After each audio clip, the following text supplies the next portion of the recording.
Do you think our relationship with China over the last few years, did it get stronger, weaker? Are we in a better position, worse position than we were when Obama took office? I would defer to saying it's probably been pretty neutral. I don't think it's deteriorated because things are so much better than what I remember in high school.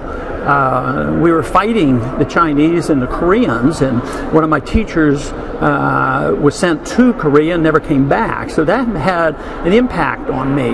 So it's so much better. Yeah. I think Nixon did a lot of terrible things. I always criticize him about closing the gold bin and all these things. But he opened up the door to China. I think we're much better off talking to the Chinese and trading with the Chinese, and they have an interest in staying peaceful with us as we have an interest on them, even though we have our differences on some of the trade and why do our companies go to China.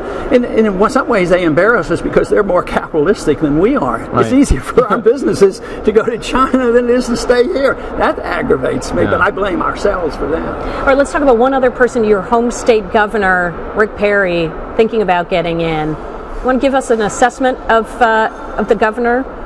Well, you know, I haven't been involved in state politics. I know that one of our Tea Party candidates ran without any money against him, got 20% of the vote last time. So you don't think he's Tea Party enough? Oh, well, no, I never put him in that category, but I put him in the category of being very smart. Do you think he's captured a lot of that sentiment, you know, when he threw out terms, well, we have to protect our right to secession, and, you know, it always fed a little fodder, you know, to the Tea Party people. So he's pretty smart.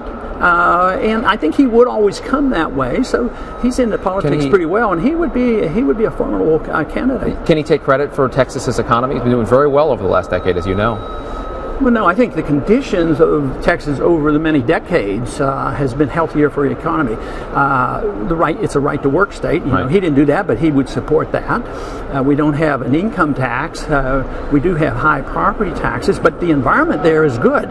Those people that lose their jobs in the Midwest and the Northeast, they come to Texas. We're getting 4 new congressional seats in my own district. Caterpillar is opening a new plant, and so some of the states have a healthier environment than the other states. But even Texas, if we don't continue to do that, these jobs are going to still go overseas. So Texas has had a good environment for the business community. Congressman Ron Paul, Republican from Texas, Republican presidential candidate. Appreciate you being here on Top Line. Thanks. And as a postscript, today is the last day for our ace producer, Colin Durner. She's sitting right there. You can't see her, but she's always there. This show would not exist without her. Round of applause for Colin. She's been terrific. We wish you all the best, Colin. Wish you all the best. The bounce, though.